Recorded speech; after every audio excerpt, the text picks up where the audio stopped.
Because what's the statement behind that statement, right?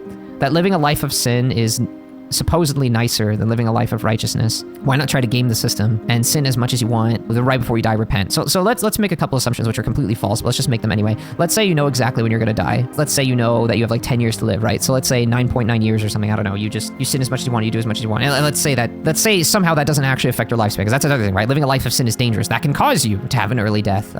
It can cause bad things to happen to you, so you have to be careful about that. But let's just also assume that doesn't come into play.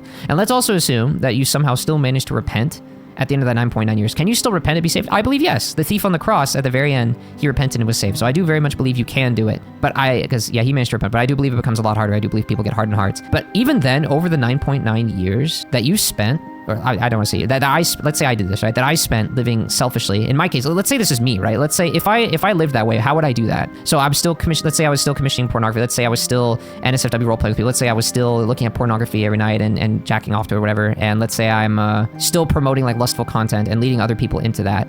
And then let's say I know exactly when I'm going to try to repent before then. I mean, number one, I don't even think I can rely on those assumptions, but let's just say they're there. In those 9.9 years that I could have spent doing what I'm doing now, trying to lead people to Christianity so they themselves can be saved, because maybe with me not speaking up, they actually don't end up giving their life to Jesus. Now, I do believe everybody gets a fair chance, but I do believe our actions of, planting the seed and preaching to others helps make that decision easier for others,